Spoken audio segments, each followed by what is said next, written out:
Oh no, I have it.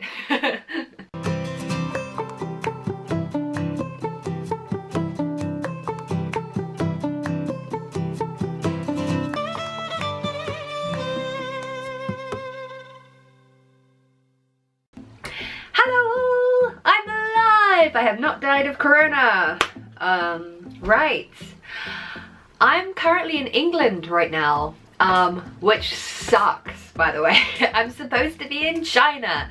I have been living in China for the past 9 months, and then for Chinese New Year, for the Spring Festival, I was going to go home to England to visit my family just for 2 weeks, and then I was going to go back out to China to finish my contract, to finish working at the school, to spend time with my friends, and then I would have been in China living for a whole year, and then I'll decide what I want to do next with my crazy travel life.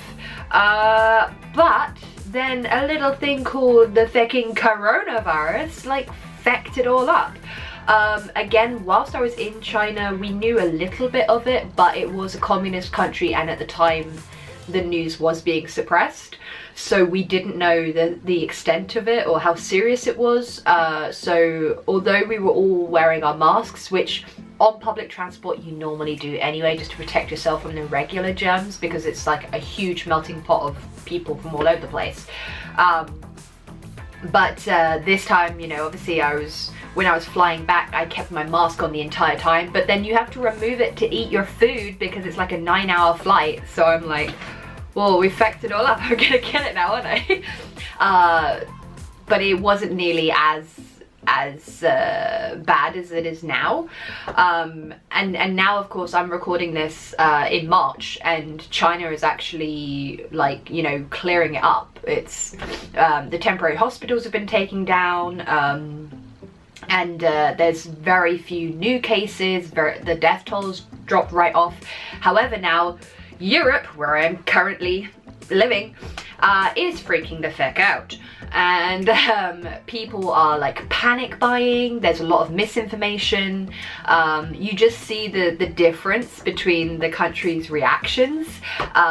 Where I live on the Isle of Wight, there has been a couple of cases, but unfortunately there's just a lot of crazy people who are scared, who don't know what, you know, how they can get it or how they can prevent it or whatever. So they're just going out and buying like all of the food, all of the toilet paper, all of the hand sanitizer, and leaving nothing for anyone else. And so it's, yeah, obviously causing a big panic, and my government in particular has been very slow to respond with, you know, clear-cut information and guidelines. And so at the moment, borders are still open. However, it looks like there may be some border closing, curfews, and various other things put into place soon, which means who knows when I can get back. Like, China's like, my contacts in China are like, hey, it's safe now, you can come back, and I'm like, I actually can't, because now it's nigh on impossible to get out of England. So yeah, it's pretty damn frustrating, and on top of all that, I have like a huge moral dilemma with it. Like, setting aside the fact that I still haven't even got my money back from my first flight that was cancelled. I was like ready and set to go back to China on my already scheduled flight, and the airline actually cancelled it. And so, you know, I have travel insurance and everything like that. Fortunately, always get travel insurance, because you never know when something like this is going to happen. But that takes a long time, and at the moment the systems are completely flooded with people going, ah, where's my money? What do we do? So it takes, like, you know, 2 to 3 weeks in between each email, and I went through a third party to buy my flight as well, so they were painfully unhelpful. Yeah, so basically I've just been dealing with a lot of like very frustrating emailing back and forth between different time zones, and my school in China are very much like, I'd say blindly optimistic, where they kept saying, oh, the school's going to reopen like now, and us having, you know, the freedom of press in our respective countries, we perhaps had a bit more information where we were like, no, we know for a fact it's not safe yet, you're not going to be able to reopen the school anytime soon. Like, we were getting told like in a couple of weeks the schools would reopen, and we're saying, nah, we know that that's not the case. And of course it wasn't the case. This is like 2 months ago. And so I'm really glad that, you know, we held fast and we're like, no, we're not going to put ourselves at risk. I'm saying we, like, most of the foreign teachers that work in the same school as me, we all went to our own respective countries. So Sal went home to Tunisia, Alex, who is from New Zealand, actually went to Thailand to a Buddhist monastery where he's been meditating for the past couple of months because he got stuck there because all the flights were cancelled. Unfortunately, he did not have any travel insurance and they cancelled his flight twice. So he's actually lost an awful lot of money. And to go off on a tangent, that's another thing that, you know, I don't want to have to keep paying for, you know, arguably very expensive flights to go out all the way from England to China, to then have it cancelled again and have to then try and do this whole thing where it's taken months to reclaim that money again, which I still, like I say, I still don't have back right now. So I can't afford to keep potentially losing money. So whenever the school is like, hey, book your flight, I'm like, no, I'm gonna wait and see if my government says yes, you can actually go back. And every single time I was correct. It wasn't safe to go back. The flights were, you know, either cancelled or whatever. And so yeah, and also, like, you've got to look into with your insurance, if the epidemic breaks out and you didn't really know about it at the time, then you're covered for a set period of time. However, if you choose to go back during an epidemic and you know the risks, your insurance may not cover you because you're knowingly putting yourself in danger. And that was the case with my insurance as well, was if you go back right now, then we're not going to cover you because you're knowingly putting yourself at risk. And so, you know, that's, again, you're potentially losing money and of course potentially losing your life. I think because the incubation period can be so long without showing any symptoms, people can just be spreading it without knowing. And if you come in contact with the very young, the very old, or immunocompromised people, then you could be potentially giving them like a deadly disease, even if you feel perfectly fine. And I think that's what's so scary and so difficult to deal with, really. Yeah. Tea break. I think certain people like Dr. Mike and Philip DeFranco have done a really good job of just trying to cut the bullshit and putting out PSAs of like, this is what's true, this is what's false, this is the actual facts. I'd seek out those individuals far more than I would trust mainstream media nowadays, unfortunately. But outside of that, yeah, I was literally in China when Corona was happening, and I got out like just in time before everything went really tits up, I suppose. But now they seem to be, you know, really on top of it, and nowhere can, I honestly believe like China is one of the best places to deal with this sort of thing. They have systems in place where, you know, a problem arises and everybody gets on board with the system and fixes it. And I don't see that in any other country, really. Maybe it's a communism, well, I know it's a communism thing, but here, you know, we've got some elderly people who never ever wanted to leave their house before now, and now because the government's told them they really shouldn't leave their house, they're all going, well, our government can't tell me what to do, I'm gonna go for a walk and lick the banisters. No, what are you doing? Like, please protect yourself. If you've got any loved ones who are potentially vulnerable, if they're elderly, if they're immunocompromised, recovering from surgery or anything, like with a weakened system, please advise them to stay at home, help them out as much as possible. You can deliver them groceries or whatever, but yeah, don't let them put themselves at risk, because that is how the death rate will go up with this sort of thing. So yeah, but basically I just wanted to let you know that I'm here and alive, but I am desperate to go back to China.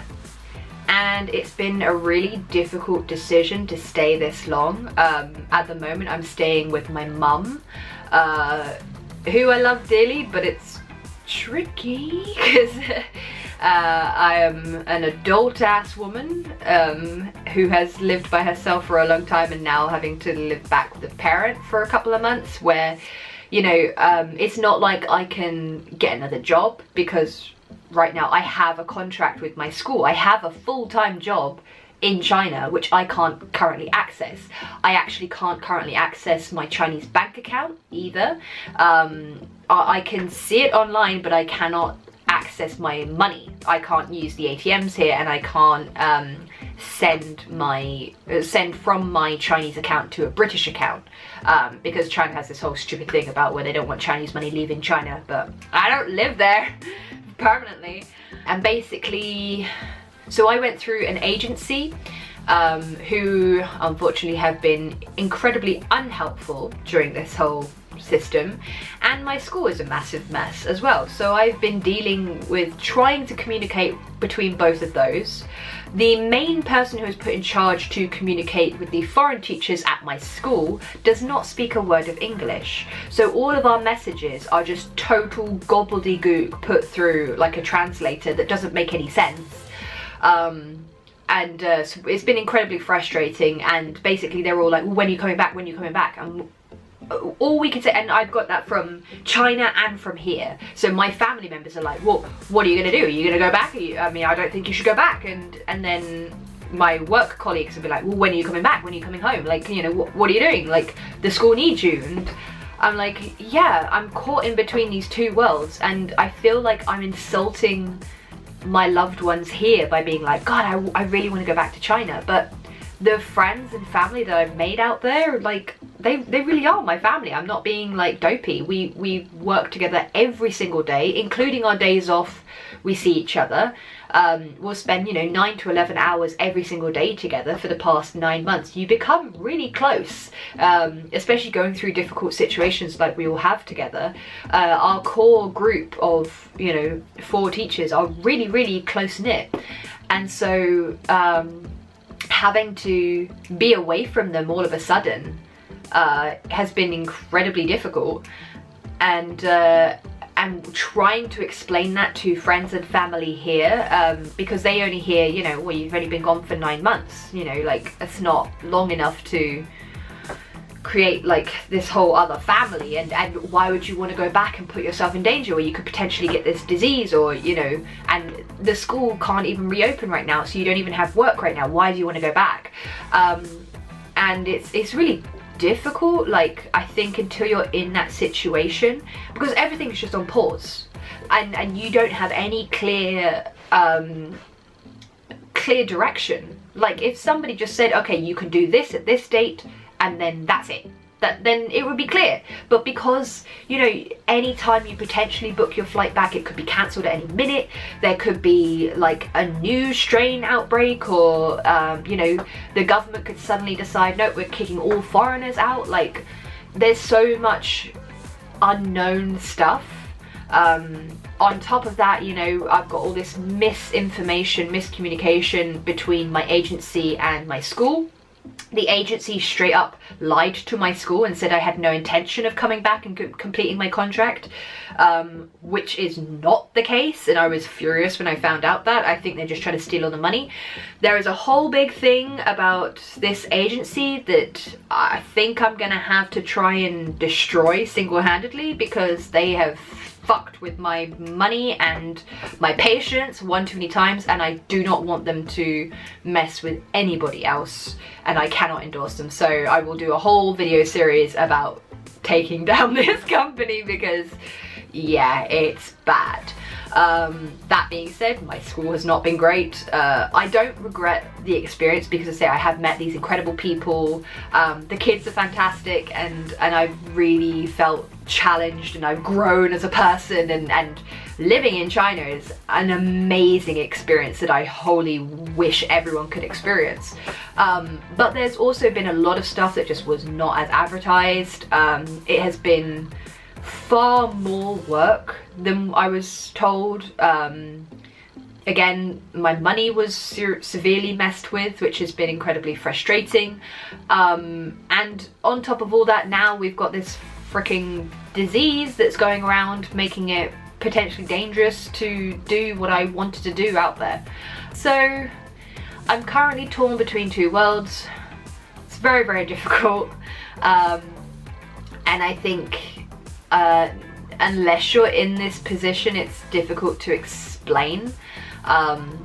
You just, yeah, you don't know what you're doing. From every single day, you don't know what you're doing. Like, it was my niece's first birthday the other day, and I was like, well, I don't know if I'm going to be here. Like, I was explaining to my sister, I was like, I have no idea. Please don't count me in, because I don't want to let you down. If it's suddenly like, yeah, it's safe to go back to China, I'm going to go. And on top of that, you know, my contract was actually finishing in May. And like I said, we're in March now. So what, do I go back, just work for April and then I'm finished? Because that's not even the full year. I won't then get all of the money that I had anticipated and planned on getting. You know, one of the reasons that I went out to China to teach English was because I knew that I could, as a, you know, white native speaker, I could make a lot of money out there. And so that was, you know, I was betting on that to have my future plans. I have spoken to my agency and the school, and they said about we can extend the contract another couple of months, like 2 to 3 months, which is the time period that I would have missed, to make that up. But then that's another load of paperwork that we then have to extend the visa and all that sort of thing. And does that mean then that I'll get the full amount, and will the contract be completed? Like, there's just so many things that are unclear. Plus, my school is desperately trying to get me to sign on for another whole year. I personally don't believe our school is going to last a full year again, because yeah, it's incredibly difficult. There's, again, I'm gonna make so many videos once it's all done. I think right now I can't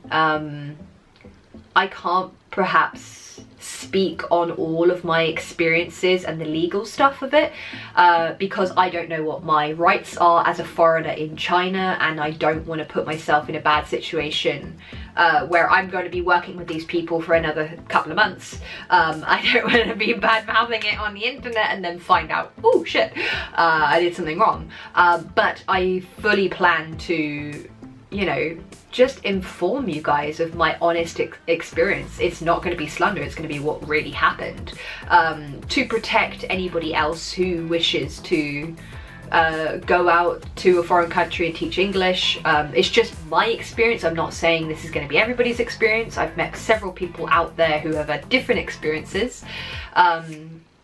It's just, yeah, I need to be honest about what I have found, and I want to do like a pros and cons list of like the amazing stuff about teaching English in China and the terrible stuff about it. And a lot of that is due to the school that I was set up with and the agency that I went with.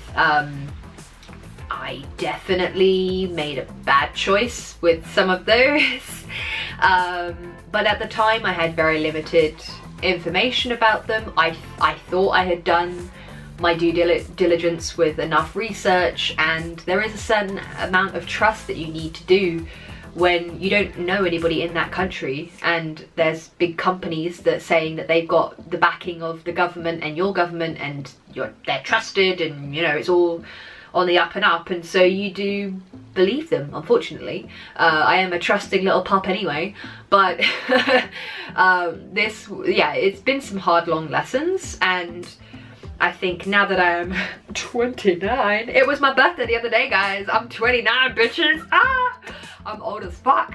And now I feel, you do feel a bit taken advantage of and pissed off, and like you're gonna try and fight it, but also, you know, you need to go through these things to learn the hard way. And honestly, I feel like what I do on the internet and everything is more valid than ever, because if I had watched a YouTube video from someone like me really candidly talking about, here's my experience with this, this and this, then I would have been way more prepared to make my decisions. And I think we need that far more. This is one of the reasons why, you know, it's I don't think China really thinks about the power of YouTube, because, you know, it's blocked in China, and they have their own versions of stuff, so they don't really think about what happens if a Chinese company pisses off a foreigner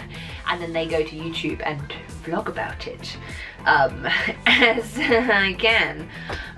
Anyway, I just wanted to let you all know that I'm alive, still stuck in England, hopefully going to get back to China soon, and hopefully we'll be able to talk on more of my experiences very soon as well. And yeah, I just wanted to kind of like voice my frustrations a bit. It's therapeutic for me to get it out there, and also I think you know, I'm always very, very honest about what's going on with me and where I am traveling and all that kind of thing.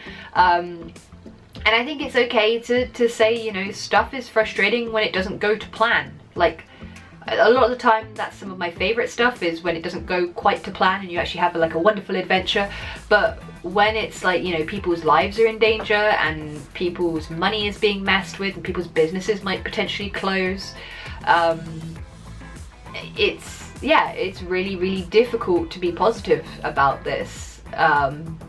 So just being a little bit vulnerable here, guys. I miss my friends, I miss all the kids, I miss speaking Chinese. I've spoken Chinese accidentally several times to people here in England and they look very confused and pissed off. I'm like, clearly not Chinese. Yeah, so I'm hoping to get back real soon and hoping to just get back to enjoying my life, and yeah, hopefully everyone will be safe. Please don't crazily clear the shelves, leave stuff for other people. You know, you can order things to be delivered to your house, so you don't need to go out and just take everything. Yeah, just think about other people as well. If you are young and healthy, obviously don't put yourself at risk, but also maybe try and help some of the other less fortunate people. If you know anyone elderly, super young or immunocompromised, you could always just message them on Facebook or text and just be like, you need any help, you need me to deliver something, whatever. Because yeah, even if you do catch it, you're far more likely to be absolutely fine, survive, and you don't even need, a lot of people don't need to go to the hospital for it, they just need to self-isolate. Yeah, so please just be considerate. I know most of my audience are lovely, wonderful people. I've already had some lovely messages of people checking in on me. That's really sweet. I'm okay. Like I say, it's actually like, it's probably safer in China right now than it is in Europe. I just need to go back. But yeah, it's so frustrating. But anyway, I will leave it there, and I still have like plenty of vlogs from when I was in China that I can edit and show you guys, so you'll still have content to watch. It won't just be me sat in a chair rambling. Yeah, just be safe, I think would be my takeaway. Be safe and be considerate. Yes, so thank you so much for liking, commenting and subscribing, and hopefully I will see you back in China very soon. Thanks for watching, guys. Bye! 再见